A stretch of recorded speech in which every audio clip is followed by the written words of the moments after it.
Hello hi my dears, welcome to my channel SIL study point. तो my dears, आज जो आपके बीच chapter लेके आए हैं मोस्ट इम्पोर्टेंट आपके लिए होने वाला है। कहेंगे कैसे? तो माय डियर्स, बहुत बच्चे आज के समय में डाउट में हो जाते हैं हैव को देख के और हैव गोट के देखने के बाद कि कहां हम हैव का प्रयोग करें और कहां हम हैव गोट का प्रयोग करें। तो आज बहुत बड़ा डिक्लेयर करने वाले हैं दोनों के बीच, और कभी भी आप लाइफ में कंफ्यूज नहीं होंगे इस पॉइंट पे आके माय डियर्स। क्या आप ऐसा चाहते हैं? क्या आप वेस्ट वे में अंग्रेजी सीखना चाहते हैं माय डियर्स? तो डेफिनेटली इस चैनल को अभी कभी like and subscribe and share जरूर करें, अपने दोस्तों तक पहुंचाए। तो माय डियर्स, हम आते हैं आज आपको हम डाउट को हम क्लियर करने वाले हैं आपके बीच। तो चलिए आते हैं। सबसे पहले हम बात करते हैं माय डियर्स गेट। गेट क्या होता है माय डियर्स? गेट मीन्स होता है पाना या प्राप्त करना। जब हम किसी वस्तु को पाते हैं या प्राप्त करते हैं, वहां पे हम प्रयोग करते हैं गेट का। गेट का हिंदी होता है माय डियर्स, इसका वर्ब वन है, ये वर्ब टू गोट हो जाता है माय डियर्स। जब हम कोई वस्तु प्राप्त कर लेते हैं, यानी पूर्ण तरह से प्राप्त कर लेते हैं, हमारे पास आ जाते हैं वो वस्तु, जब हम वो गोट का प्रयोग करते हैं, वर्ब टू का प्रयोग करते हैं। तो हैव वर्सेस हैव गोट। तो अब इसके साथ हैव के साथ हम अटैच करते हैं माय डियर्स। आपने अक्सर इतना डिक्लियर और इतना क्लियर वे में आपको कोई नहीं समझाया होगा अब तक माय डियर्स। आज हम आपको जो समझाने वाले हैं बिल्कुल गौर से समझने का कोशिश करिए आप। तो माय डियर्स, हैव मीन्स होता है पास। आप बहुत अच्छी वे में जानते हैं और मैंने पढ़ाया आपको। हैव मीन्स क्या होता है? पास। अब इसी में देखिए, हैव गोट लगा दिया, हैव गोट लगा दिया, यानी एक तो हुआ पास और एक हुआ पूर्ण तरह से पास। एक हुआ pass, I have marker, I have got marker. तो my dears, that's very different. एक तो पास है और एक पास पूरी तरह से है। दोनों का हिंदी सेम होगा, बस सेंस समझने की बात है माय डियर्स। तो यहां पर हैव गोट और हैज गोट, यानी पूर्ण तरह से जब कोई भी वस्तु हमारे पास होते हैं, जब हम हैव गोट का प्रयोग करते हैं। और कहां पर हैव गोट को प्रयोग करना है और कहां नहीं करना है, वो भी हम आपको अभी बता रहे हैं चैप्टर के अंदर में। तो चलिए माय डियर्स, हम सबसे पहले बात करते हैं प्रेजेंट में। प्रेजेंट में हम किस वे में हम कैसे समझेंगे? जैसे कि देखिए, डू यू हैव टाइम? क्या आपके पास समय है? क्या आपके पास समय है? अब देखिए, do you have got time? क्या आपके पास समय है? दोनों का हिंदी सेम हुआ, बट एक तो पूर्ण तरह से है, पूर्ण तरह से है, और एक है बट कंफर्म नहीं है। उसके लिए समय दे सकते हैं या नहीं दे सकते हैं, वो डिपेंड करता है आपके माइंड के ऊपर। तो माय डियर्स, इस प्रकार से पूर्ण तरह से कोई भी चीज पास होता है जब हम हैव गोट का प्रयोग करते हैं। जैसे आई हैव 2 ब्रदर्स, मेरे पास 2 भाई है। तो माय डियर्स, इस प्रकार से यानी परमानेंट हमारे पास है, तो इसलिए हम उस जगह पर हैव गोट का हम प्रयोग करते हैं माय डियर्स। जैसे do you have got time? क्या आपके पास समय है? आई हैव गोट टाइम, मेरे पास समय है। I do not have got time, मेरे पास समय नहीं है। Does he has got a car? क्या उसके पास एक कार है? देखिए, थर्ड पर्सन हो गया, तो ही सीट सिंगल के साथ हैज का प्रयोग होता है माय डियर्स, तो हैव गोट लग गया। Does he has got a car? क्या उसके पास एक कार है? ही हैज गोट ए कार, उसके पास एक कार है। He does not has got a car, उसके पास एक कार नहीं है। तो माय डियर्स, ये तो प्रेजेंट में इस वे में हम प्रयोग करते हैं। अब हम आपको लेके आगे भी चलते हैं और कहां पे प्रयोग नहीं करना है वो भी हम आपको बताने का कोशिश कर रहे हैं, और आप डेफिनेटली क्लियर में समझेंगे। Can you solve this problem? क्या आप यह समस्या हल कर सकते हैं? I have not got time ever then I try, मेरे पास समय नहीं है फिर भी मैं कोशिश करता हूं।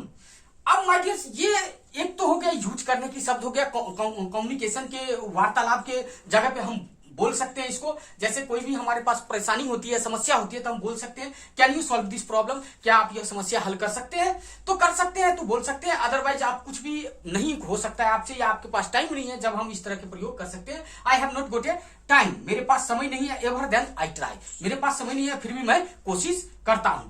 अब माय डियर, अब बात आती है किसी को छोड़ने की, यानी किसी भी जगह पे छोड़ने की। जैसे please drop me at Shivaji Nagar, कृपया मुझे शिवाजी नगर छोड़ दीजिए। जब हम रास्ते में किसी कहीं रहते हैं और किसी से हम लिफ्ट जब मांगते हैं तो बोलते हैं ना, प्लीज हमें वहां तक छोड़ दीजिए, तो वहां पे आप प्रयोग कर सकते हैं my dear, please drop me at Shivaji Nagar, मुझे शिवाजी नगर छोड़ दीजिए, कृपया मुझे शिवाजी नगर छोड़ दीजिए। इस जगह पे आप कोई भी जगह का प्रयोग कर सकते हैं माय डियर्स। आप कुछ भी लगा सकते हैं, यहाँ पर कुछ भी एक्सचेंज कर सकते हैं, जगह को बदल सकते हैं। इस प्रकार से आप कम्युनिकेशन में बात कर सकते हैं। Please drop me in city, please drop me at village, please drop me at home, कृपया मुझे घर छोड़। इस तरीके से डेफिनेटली हम इसको प्रयोग कर सकते हैं। क्या समझ रहे? यस।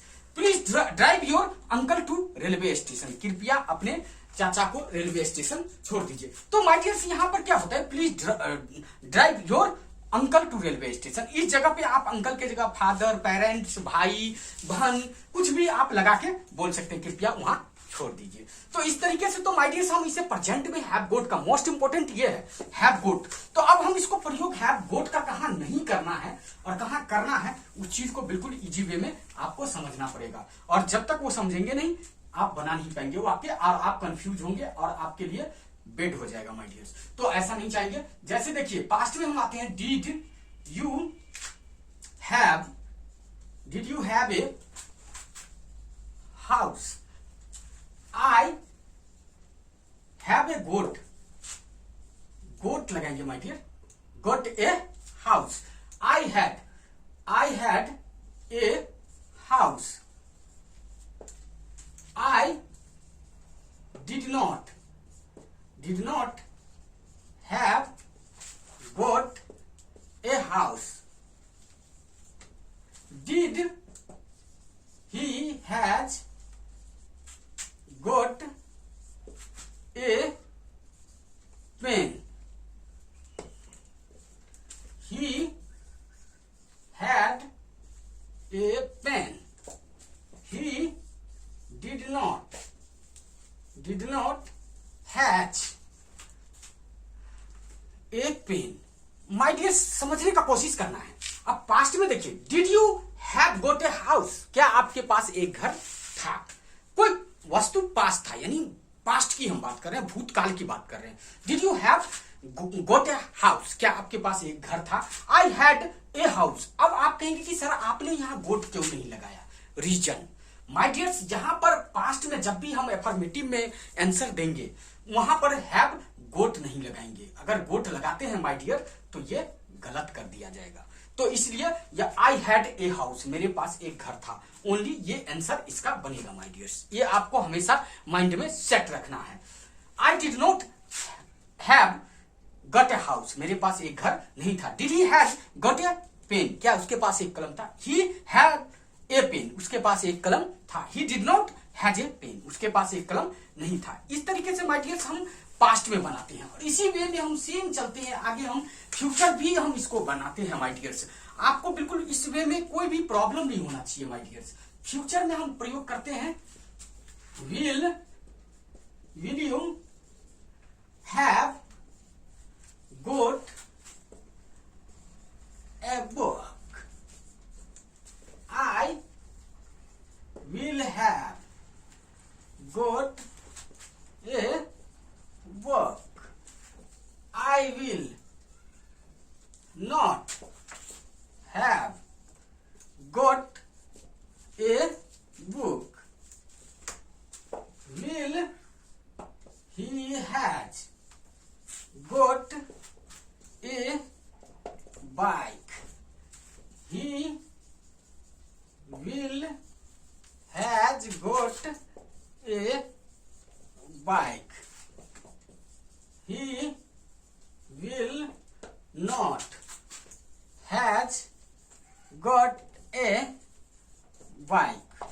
माय डियर फ्यूचर में यानी कोई भी वस्तु हमारे पास होंगे, यानी फ्यूचर की हम बात करते हैं, कोई भी वस्तु हमारे पास होंगे या उसके पास होंगे, तब हम हैव गोट का भी प्रयोग करते हैं उसमें। जैसे will you have got a book, क्या आपके पास एक किताब होंगे? I will have got a book, मेरे पास एक किताब होगा। I will not have got a book, मेरे पास एक किताब नहीं होगा।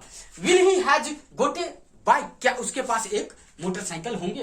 ही will has got a bike, उसके पास एक मोटरसाइकिल होंगे। He will not got a bike, उसके पास एक मोटरसाइकिल नहीं होंगे।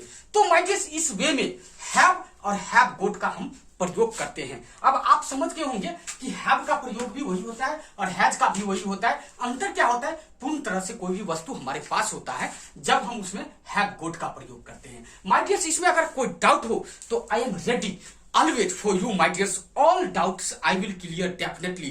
Then comment my dears if you will any problem in this topic and any good and bad, then comment on my channel. I am waiting for your comment my dears. Okay, take care, have a good day. I will meet you at best एक next class के साथ my dears.